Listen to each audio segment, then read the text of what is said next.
மாநிலம் லாஸ்பேட்டையில் உள்ள Mohanakannan book stall உரிமையாளர் மோகன் ராஜேஸ்வரி அவர்களின் முன்னிலையில் லாஸ்பேட்டையில் நெசவாளர் நகர் பகுதியில் அமைந்துள்ள அருள்மிகு ஸ்ரீ சிவசக்தி வலம்புரி விநாயகர் ஆலயத்தில் சித்திரை மாதம் சங்கடகர சதுர்த்தி விழா நடைபெற்றது.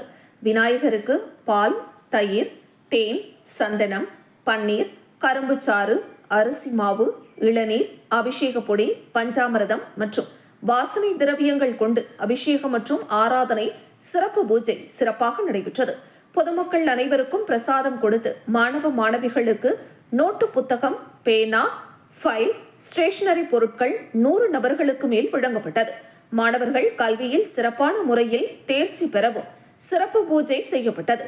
இந்த நிகழ்ச்சிக்கான ஏற்பாட்டை புதுவை மாநிலம் லாஸ்பேட்டையில் உள்ள மோகனக்கண்ணன் புக் ஸ்டால் உரிமையாளர் மோகன் ராஜேஸ்வரி மற்றும் குடும்ப உறுப்பினர்கள் சிறப்பாக செய்திருந்தனர்.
புதுச்சேரியில் ஹிந்தி திணிப்பு மற்றும் மும்மொழி கொள்கைக்கு எதிராக விடுதலை சிறுத்தைகள் கட்சி சார்பில் மாபெரும் கண்டன ஆர்ப்பாட்டம் அண்ணா சாலை அருகே நடைபெற்றது. இந்த ஆர்ப்பாட்டத்திற்கு விடுதலை சிறுத்தை கட்சி முதன்மை செயலாளர் அரிமா தமிழன் தலைமை தாங்கினார். இதில் சிறப்பு விருந்தினராக நாடாளுமன்ற உறுப்பினரும் விசிக பொதுச் செயலாளருமான ரவிக்குமார் கலந்து கொண்டு கண்டன கோஷங்களை எழுப்பினார். இந்த ஆர்ப்பாட்டத்தில் சுமார் 300க்கும் மேற்பட்ட விசிகவினர் கலந்து கொண்டு புதுச்சேரி மாநில கல்வித்துறையில் ஹிந்தியை திணிக்கும் முயற்சியை கைவிட கோரியும் மாநிலத்தில் ஏற்கனவே நடைமுறையில் உள்ள இருமொழி கொள்கையை தொடர்ந்து செயல்படுத்த வலியுறுத்தியும் மத்திய அரசை கண்டித்தும் கோஷங்களை எழுப்பினர்.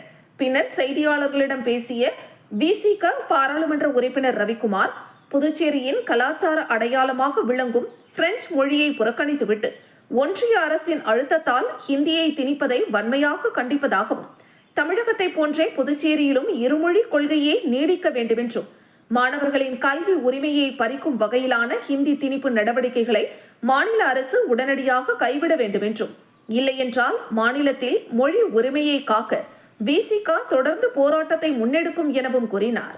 தொடர்ந்து பேசிய அவர், தமிழகத்தில் தமிழக வெற்றிக் கழக தலைவர் விஜய் அவர்கள் ஆட்சி அமைக்க தனது கட்சி சார்பில் காங்கிரஸ், இடதுசாரிகள் மற்றும் விடுதலை சிறுத்தைகள் கட்சியின் ஆதரவை கோரியுள்ளார். விடுதலை சிறுத்தைகள் கட்சியை பொறுத்தவரை தலைவர் திருமாவளவன் அவர்களுக்கு ஆதரவு கோரும் கடிதம் வந்துள்ளதாகவும் இதுகுறித்து அவர் விரைவில் சென்னையில் விரிவான விளக்கத்தை அளிப்பார் என்றும் தெரிவிக்கப்பட்டது. மேலும் மதசார்பற்ற கட்சிகளின் ஆதரவோடு ஆட்சி அமைக்க வேண்டும் என்பதில் தமிழக வெற்றிக் கழகம் உறுதியாக இருப்பதாகவும் அவர் தெரிவித்தார். புரட்சியாளர் அம்பேத்கருக்கு தந்தை பெரியாருக்கு மாமேதை மார்க்சுக்கு வீரவணக்கம் விடுதலை சிறுத்தை வீரவணக்கம் கண்டிக்கின்றோம் இந்தி திணிப்பை கண்டிக்கின்றோம் கைவிடு இந்தி திணிப்பை கைவிடு. புதுச்சேரி மாநிலத்தில் பிரெஞ்சு மொழி என்பது ஒரு காலனிய ஆட்சிக்கால மொழியாக கருதப்படாமல் இந்த மக்களிடையே ஒரு பண்பாட்டு உறவை இன்றைய அளவிலும் பல்லாயிரக்கணக்கான புதுச்சேரி வாழ் தமிழர்கள் பிரான்ஸ் நாட்டிலே இருக்கின்ற சூழலில் இது ஒரு பண்பாட்டு உயிரோட்டமான உறவை தொடர்ந்து கொண்டிருக்கிற ஒரு கருவியாக பிரெஞ்சு மொழி என்பது இங்கே இருக்கிறது. குழந்தைகள் இந்திய அரசின் மும்மொழி திட்டத்தின் கீழ் பள்ளிகளிலே 3வது மொழியாக பிரெஞ்சு மொழியை தேர்ந்தெடுத்து பல்லாயிரக்கணக்கான மாணவர்கள் 5ஆம் வகுப்பு வரை பிரெஞ்சு மொழியை படித்திருக்கிறார்கள்.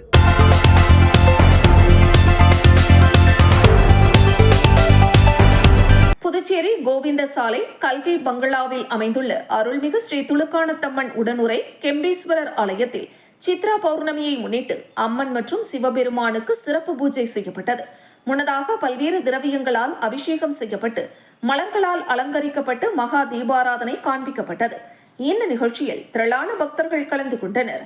விழாவில் பங்கேற்ற பக்தர்களுக்கு பிரசாதம் வழங்கப்பட்டது. விழாவிற்கான ஏற்பாடுகளை 30 ஆண்டுகளாக தொண்டு செய்து வரும் ராஜேஷ் சிறப்பாக செய்திருந்தார்.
திருபுவனை காவல் நிலைய உதவி ஆய்வாளர் முருகையன் மற்றும் காவல்துறையினர் ரோந்து பணியில் ஈடுபட்டிருந்தனர். இரவு 11:15 மணி அளவில் ஒருவர் மதகடிப்பட்டு பாளையம் ரோஸ் கார்டன் அருகில் உள்ள மதுக்கடை முன்பு கத்தியை காட்டி தகராறில் ஈடுபட்டு வருவதாக தகவல் கிடைத்தது. இதனையடுத்து காவல்துறையினர் சம்பவ இடத்திற்கு வந்தபோது கத்தியை காட்டி ஒருவர் மிரட்டிக் கொண்டிருந்தது தெரியவந்தது. காவல்துறையினரை கண்டதும் அவர் அங்கிருந்து தப்பி செல்ல முயன்றார். காவல்துறையினர் அவரை மடக்கி பிடித்து கைது செய்தனர். அவரிடம் நடத்திய விசாரணையில் அவர் விழுப்புரம் மாவட்டம் வளவனூர் ரயில்வே குடியிருப்பை சேர்ந்த மாதவனின் மகன் 25 வயதான சந்துரு என்பதும் அவர் மீது கொலை, கொள்ளை உள்ளிட்ட பல்வேறு வழக்குகள் இருப்பதும் தெரியவந்தது. இதனையடுத்து காவல்துறையினர் அவரை கைது செய்து விசாரணை நடத்தினர். அப்போது அவர் ஆடம்பர வாழ்க்கை வாழ அந்த வழியாக செல்பவர்களிடம் கொள்ளையடிக்கும் நோக்கில் வீச்சறிவாளுடன் இருந்ததாக தெரிவித்துள்ளார். இதனையடுத்து காவல்துறையினர் அவரை கைது செய்து வீச்சறிவாளை பறிமுதல் செய்தனர்.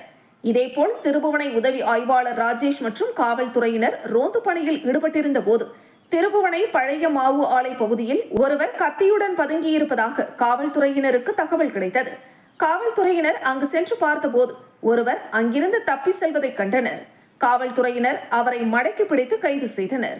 அவரிடம் நடத்திய விசாரணையில் அவர் புதுவை களித்தீர்த்தான்குப்பம் மாரியம்மன் கோவில் தெருவை சேர்ந்த ரவிச்சந்திரனின் மகன் 26 வயதான கார்த்திக் என்பதும் திருபுவனை மற்றும் தமிழக பகுதியில் கொலை முயற்சி உள்ளிட்ட பல்வேறு வழக்குகளில் தொடர்புடையவர் என்பதும் தெரியவந்தது.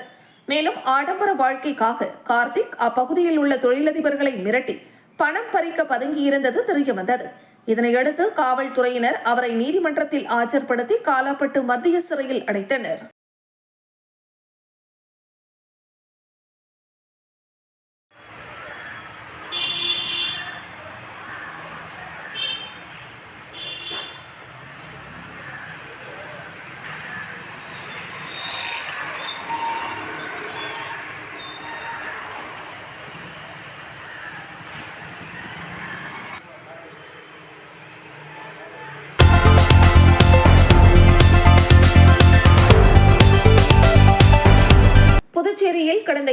மாதம் 9ஆம் தேதி சட்டமன்ற தேர்தலுக்கான வாக்குப்பதிவு நடைபெற்றது.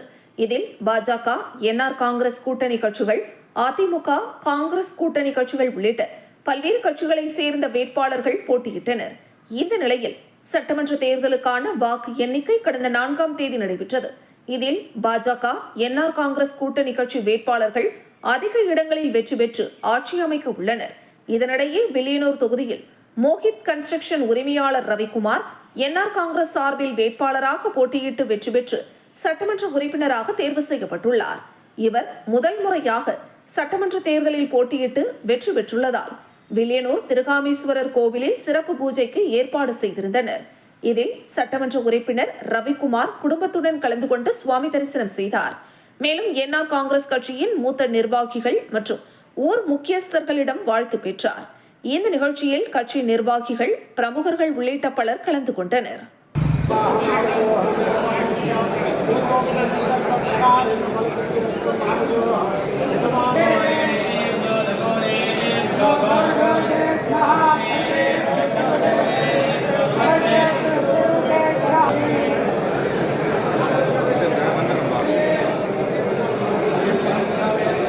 சாமி இங்க பாருங்க